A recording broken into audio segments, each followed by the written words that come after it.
Linda et tous les bénévoles là, qui sont là éparpillés dans la salle. Vous vont profiter du chauffage du café à volonté pendant toute la journée. Hello. Excusez-moi ma dégaine, mais on est dans une journée chill. Je suis revenue d'une semaine compliquée, disons. Donc, vous aurez quand même ce vlog. Je vais couper la semaine en 2 parties parce que là, je vais plutôt vous parler de mes chasses à l'ivresse, la petite réception que j'ai eue et mes livres que j'ai lus la semaine dernière. Et je couperai le vlog mercredi, donc vous aurez un vlog de 3 jours pour qu'il est posté jeudi. Et jeudi, je fais jeudi jusqu'à dimanche prochain, pour avoir le vlog. Donc là, on va plutôt parler de Boucol, parce que j'ai été au salon Mine les Noirs et j'ai fait un petit peu d'achat, on va dire. Alors, je vais vous parler. Alors, vous êtes prêts? Hop là. Voilà les petits achats. Donc, j'ai eu 2 marque-pages. Donc, un marque-page de Claire Favant et un marque-page des loups du polar que Max Monoway m'a mis dans son livre. Bon, bah, vous savez qu'il y a Max Monoway. Non, je vais commencer par lui en dernier parce que c'est une découverte. Alors, j'ai pris Max Monoway Sombre.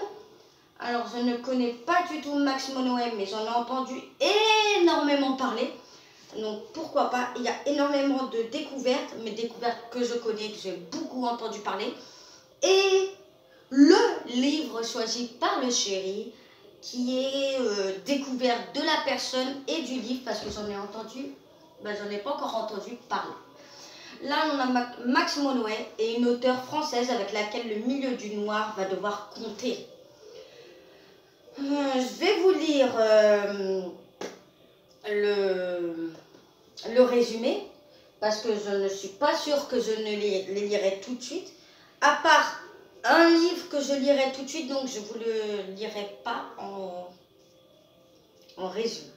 Victor Karan est psychologue en milieu carcéral. Chaque jour, il emprunte à moto le pont qui relie le continent à l'île de Ré pour rejoindre la citadelle, fortification reconvertie en prison. Chaque jour, il écoute des détenus lui confier des crimes atroces. Mais c'est la découverte d'un cadavre sur une place proche de chez lui qui va pouvoir provoquer un total déflagration dans sa vie.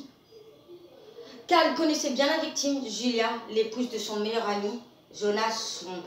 C'est très hâte de le lire. Je sais qu'il y a son second que j'ai vu qui était Je suis le feu. Nous sommes allés chez Jérôme Loubry. Alors, celui-là, il a été dédicacé pour monsieur et moi. Parce que monsieur avait très envie de le prendre, qui est Le Chien de Détroit. Si je ne me trompe pas, je pense que c'est son tout premier livre écrit de Jérôme Loubry, qui est Détroit, mars 2013. Cette ville qui a été la gloire de l'Amérique n'est plus qu'une ruine déserte. Un cimetière de buildings. Une nuit, la jeune inspectrice Sarah Berkham mène le groupe d'intervention qui encercle une maison et donne l'assaut. Mais aucun recours à la violence n'est nécessaire. Le suspect attend, assis à l'intérieur. Il a enlevé 5 enfants et il est sans doute le géant de brume, le tueur insaisissable qui a laissé derrière lui 7 petits corps il y a 15 ans. Alors pourquoi supplie-t-il Sarah? Aidez-moi! L'histoire s'ouvre dans l'arrestation du coupable et pourtant elle ne fait que commencer. À Détroit, personne n'est innocent. Une intrigue magistrale entrelacée jusqu'à la fin, bouleversante. Nous avons celui-là. Nous avons bien sûr Claire Favant. Claire Favant, j'avais lu La chair de sa chair que vous avez vu dans le vlog précédent. Avant de l'avoir, j'ai adoré, j'ai mangé son livre. Je l'ai lu le mercredi soir, le jeudi soir, il était terminé. J'ai très hâte de retrouver Claire Favant et j'espère que tous ces livres sont aussi addictifs que La chair de sa chair. Donc là, elle m'a donné très envie d'acheter La miette de sang, où elle m'a expliqué, donc c'est celui-là, où elle m'a expliqué que c'était par rapport à... Elle m'a dit que ce personnage était plutôt différent et que il plaisait énormément à des personnes. Alors je vais vous lire Poplar Bluff, petite ville du Missouri aux yeux de ses habitants. Danny Meyer est un raté, un faible, indigne de souvenirs qu'a laissé son père, ancien et bien-aimé capitaine de la police locale, poussé par sa mère à rejoindre à son tour les forces de l'ordre. Il a exécuté sans broncher les tâches subalternes, encaissé les vexations et fui tout conflit jusqu'à ce qu'une étrange vague de meurtres suivie de suicides endeuille la communauté. Cette affaire que tout souhaite étouffer sera son affaire pour la première fois de sa vie. Danny brisera le silence à ses risques et périls. Alors celui-là m'a donné énormément envie. Alors je lui ai dit que je ne voulais pas lire de livre d'elle qui a été énormément entendu. Par exemple Le Tueur intime qui me donnait très envie. Et sa suite Le Tueur de l'ombre. Il y avait aussi Les cicatrices et Nulle part. Mais comme vous le voyez normalement il y a une exception. Dans mes salons, je préfère prendre que des poches pour avoir plus de livres. Donc, elle m'a conseillé celui-là, Miette de sang, parce qu'elle m'a dit que Danny était une personne différente et loin de l'ordinaire. Donc, j'avais hâte de le lire. Non, ça, ce n'est pas du polar. Il n'y a pas longtemps, mais je vous en parlerai peut-être très rapidement. J'ai dû faire une pause dans cette lecture le temps que je suis partie. On va essayer de mettre un autre. Nicolas Lebel. Vous devez tous connaître Nicolas Lebel, je pense. Sauf moi. J'ai découvert le polar il y a la fin d'année 2022. Et alors, je l'ai vu. Et j'avais entendu parler énormément de Le Gibier de Flo Book, Mademoiselle Chachali et Norek, Olivier Norek qui en parle. Et sa petite dédicace qui m'a fait énormément rire sur un petit clin d'œil de Norek et qui m'a... C'est un tome 1. Je le vois très prochainement en avril, peut-être en mars. À voir, j'attends les auteurs qui seront disponibles fin mars, qui seront dans le salon du polar à Lens. Alors là, je vais parler de Nicolas Lebel, Le Gibier. La journée du commissaire Paul Starkitz commence assez mal, une prise d'otage l'attend. Dans l'appartement parisien, arrivé sur place avec sa coéquipière, la glaciaire et pragmatique Yvonne Chen, il découvre le corps d'un flic à la dérive et celui d'un homme d'affaires sud-africain. Tous les indices accusent Chloé de Talence, une brillante biologiste et amour de jeunesse de Tsarki, qui prend l'enquête à bras le corps et seulement trop à cœur. Tandis que les meurtres se multiplient car l'étau se resserre autour de Chloé, elle semble être le gibier d'une chasse à courre sanglante lancée à travers la capitale. Entendu énormément en parler. Et si j'adore, je reprendrai le tome 2 qui est La Capture qui sortira début mars. Alors, et il y a un tome 3 aussi qui arrive mais en format... Oui, on va reprendre un Jérôme Aubry. Là, c'est moi qui l'a décidé. Alors, j'étais partie plutôt sur le 12e chapitre, à vrai dire. Mais quand il m'a parlé Le Soleil et de sang, que j'en ai très peu entendu parler, si je ne me trompe pas, il m'expliquait que ça mélangeait les faits réels et vraiment, ça m'intéresse absolument. Donc, je vous lis le résumé. Piétonville. Quartier chic du Port-au-Prince, pour la deuxième fois en une semaine. Le couple est retrouvé assassiné dans sa chambre, 2 corps mutilés. Gisant au pied du lit conjugal, la presse titre déjà une série de crimes vaudous. Pourtant, l'inspecteur Simon Bellage refuse de tomber dans la superstition. Sur cette île, la corruption et le trafic d'enfants font plus de ravages que le terrible baron samedi. Le dieu des morts, Simon sait que ces meurtres sont l'œuvre d'un être de chair et de sang, et tous les indices se convergent vers un orphelinat fermé près de 20 ans, surnommé la Tombe Joyeuse. Quel joli nom pour un orphelinat quand même, la Tombe Joyeuse.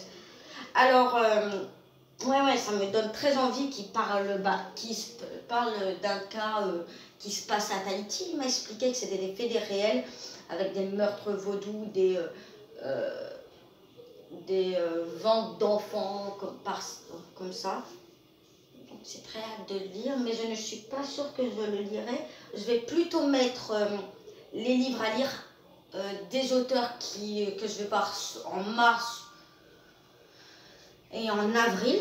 Donc on verra s'il est en mars ou quoi, mais c'est très hâte de le lire. Nicolas Drouhard, qui va très vite être un review sur YouTube et bien sûr après sur Instagram, un peu plus défini, qui est Nicolas Drouhard, Les Jeux de Dames, qui est là en avril, que j'ai très hâte de le lire. C'est que j'ai entendu encore parler énormément par beaucoup de personnes, c'est Je sais ce que vous avez vu. Toulouse, une sortie de périphérique. Ludovic, jeune cadre dynamique, dans son SUV, Claire, ambulancière exténuée, et Ousmane, livreur de sushi grelottant sur son scooter. Tous trois ont pris la sortie 16 ce soir-là et assisté à l'exécution de sang-froid d'une joggeuse. Tous trois ont choisi de prendre la fuite. Le lendemain, il reçoit un SMS. Je sais ce que vous avez vu. Témoin du mort de la veille, il ignore encore ceux qui viennent de devenir des cibles. Dans une ville traumatisée par un tueur en série, 3 individus que tout oppose sont pris aux pièces d'une tratagème macabre. Un jeu de pistes qui va les pousser dans leur retranchement et révéler leur vraie nature. Que serez-vous prêts à faire pour rester en vie? Ça me donne très envie.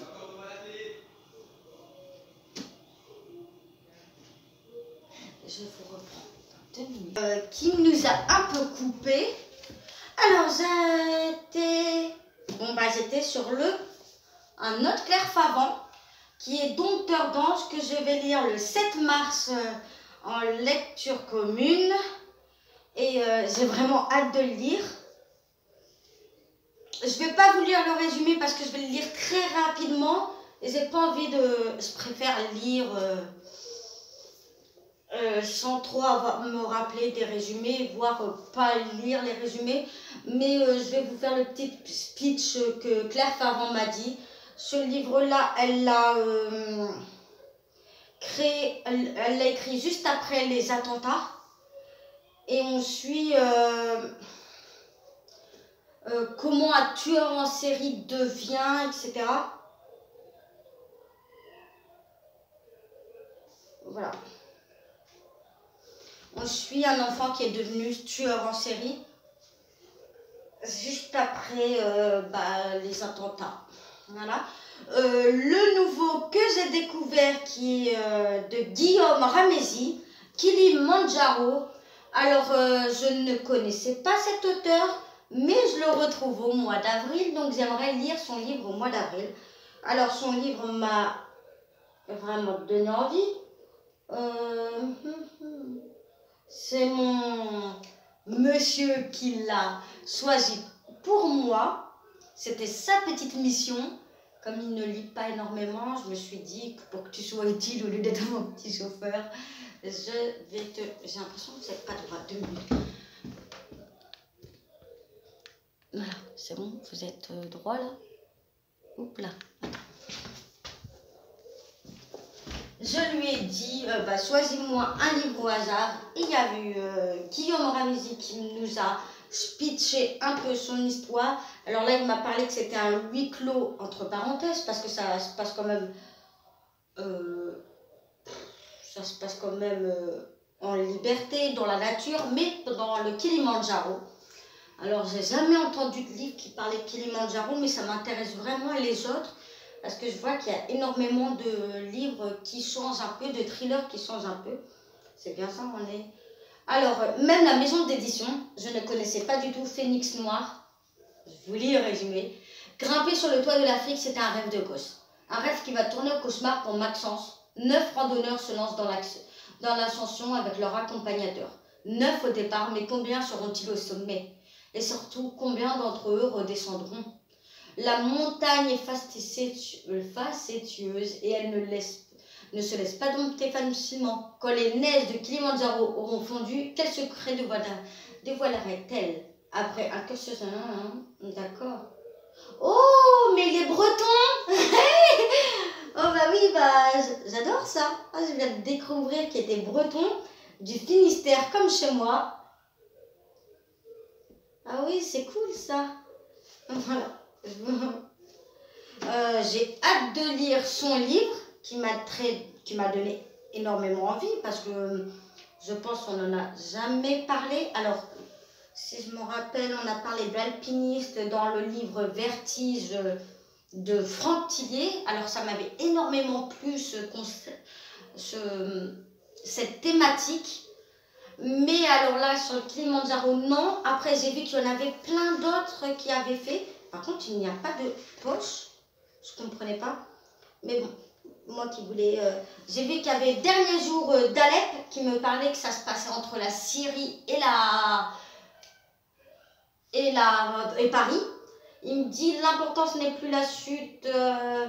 Alors ça, je m'en rappelle plus. Ah, excusez-moi.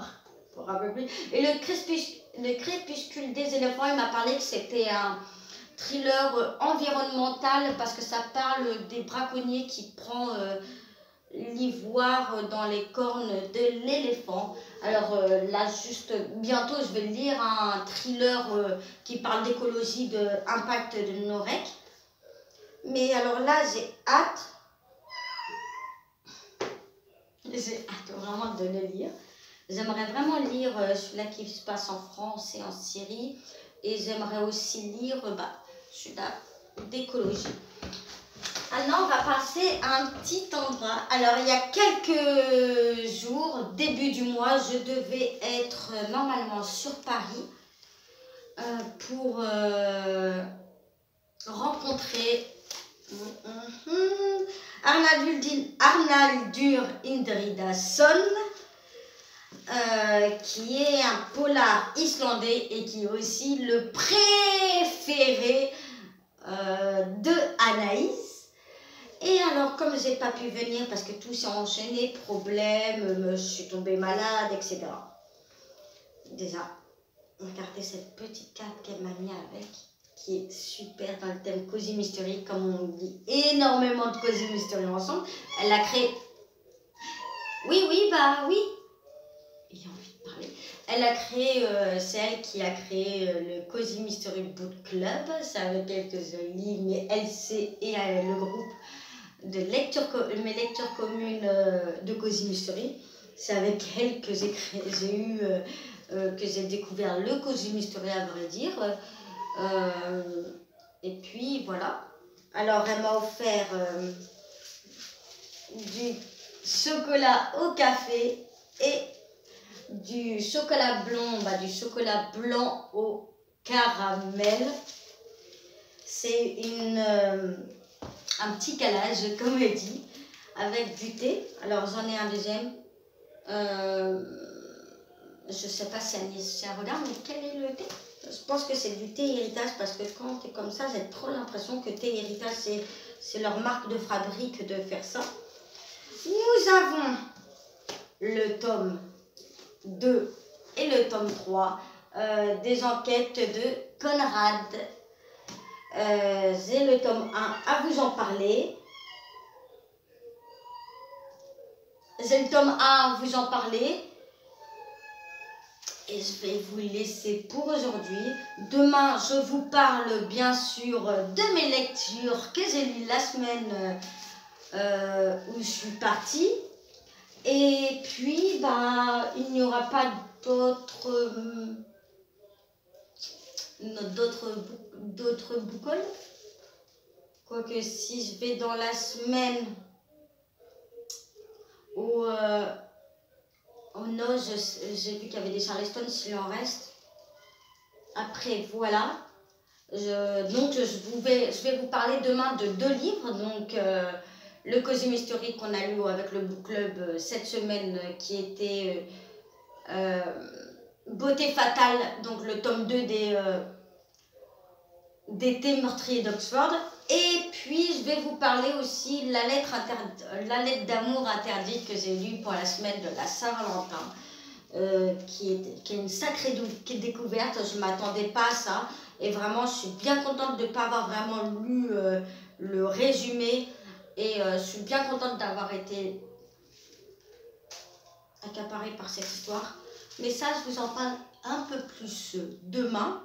Et comme je vous dis, mes chroniques plus profondes seront disponibles le mois prochain, vu que j'ai un mois de décalage, parce que j'ai toujours du retard. On se retrouve demain. J'espère demain, oui, entre deux prises, parce que demain, c'est promis à ma petite fille de faire un peu de shopping, donc voilà. Hello, je vous prends plus tard parce que je suis partie en balade avec ma fille, puis voici, j'ai fait quelques petits achats, mais ces achats-là, je vous montrerai pour ma prochaine vidéo, parce que c'est dû à la pile à lire de Mars au féminin.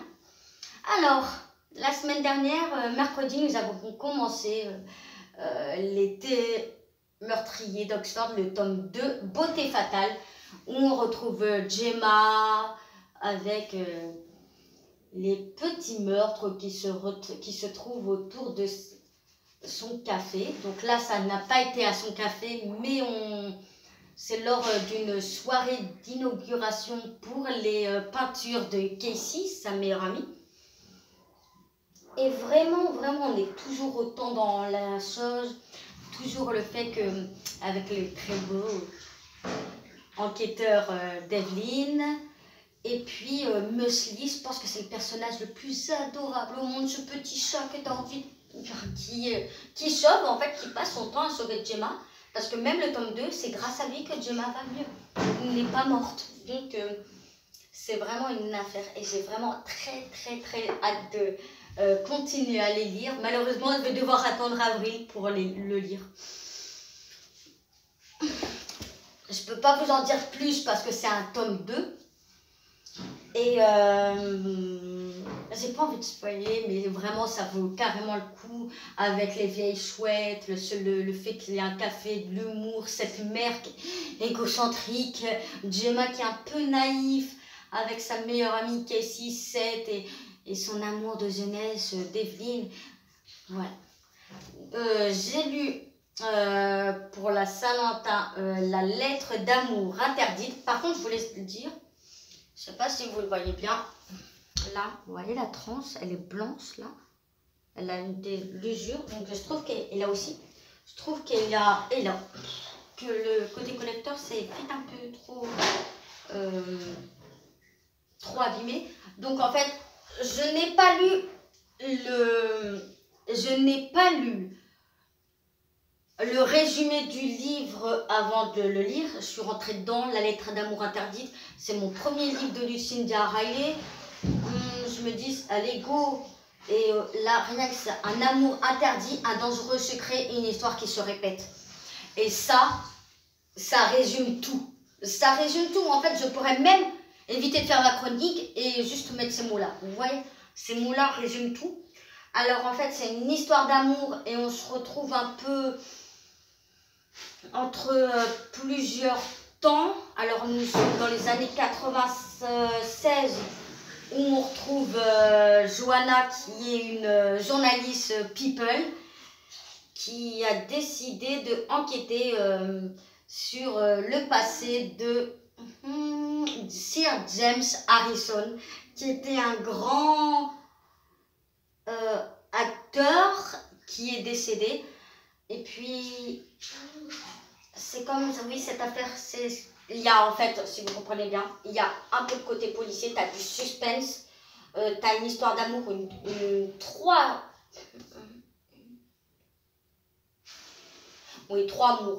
histoires d'amour.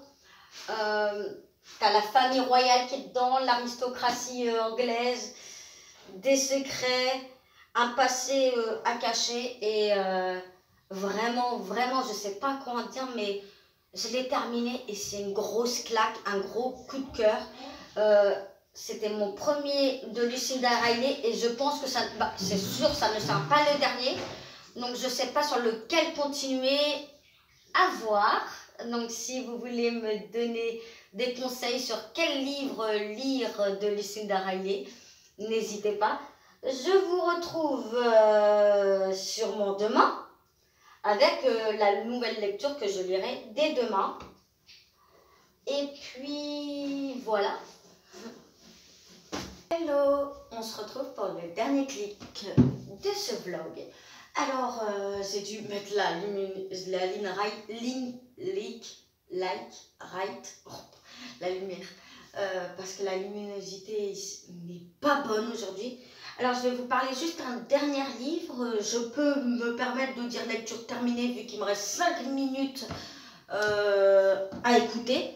Alors, je vais vous parler Le guerrier de porcelaine de Mathias Malzieu, qui raconte l'histoire de son père, qui est un enfant de 9-10 ans pendant la Seconde Guerre mondiale, qui a dû partir de la France libre à la France occupée, donc qui a dû être exilé suite au décès de sa maman, suite à l'accouchement et de sa petite sœur. Son papa a dû repartir à la guerre. Et il doit se retrouver, lui, petit garçon, à essayer de continuer à vivre, de continuer à répondre à ses questions, malgré qu'il ne peut pas bouger, qu'il ne peut pas parler, qu'il ne peut pas sortir de chez lui, malheureusement. Et on apprend tout ça sur un petit bout qui a 10 ans, donc je trouve que j'ai bien aimé. Ça a été une lecture rapide, donc en 4h30 c'était. Donc je les ai écoutés en audio je l'ai écouté dans le train, lors de mes trajets en train cette semaine, la semaine dernière plutôt. Et oui, par-ci par-là, donc j'ai commencé l'audio, sachant que je marche énormément. Par exemple, pour aller chercher ma fille à l'école, l'emmener à ses rendez-vous école, maison. J'ai en moyenne 1 heure de marche voire plus qu'1 heure par jour, la semaine. Donc voilà.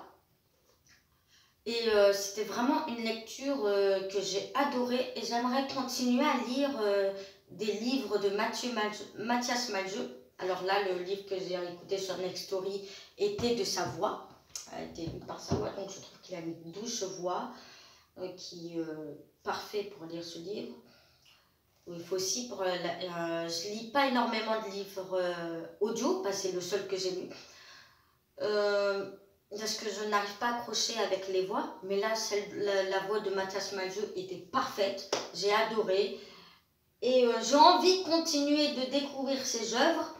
Je vais sûrement continuer à découvrir ses œuvres en papier, faire un petit mixte. Voilà pour la lecture, la 3e lecture terminée de cette semaine, de la semaine dernière, décidément. Et là, je vais commencer mon premier Olivier Lorec, Impact, qui est un petit livre de...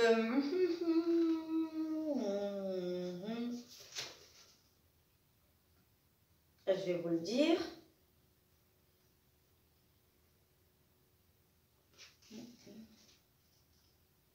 « 278 pages, donc ça va être rapide. Je ne vous lis pas le résumé parce que j'ai pas envie d'avoir le résumé en tête.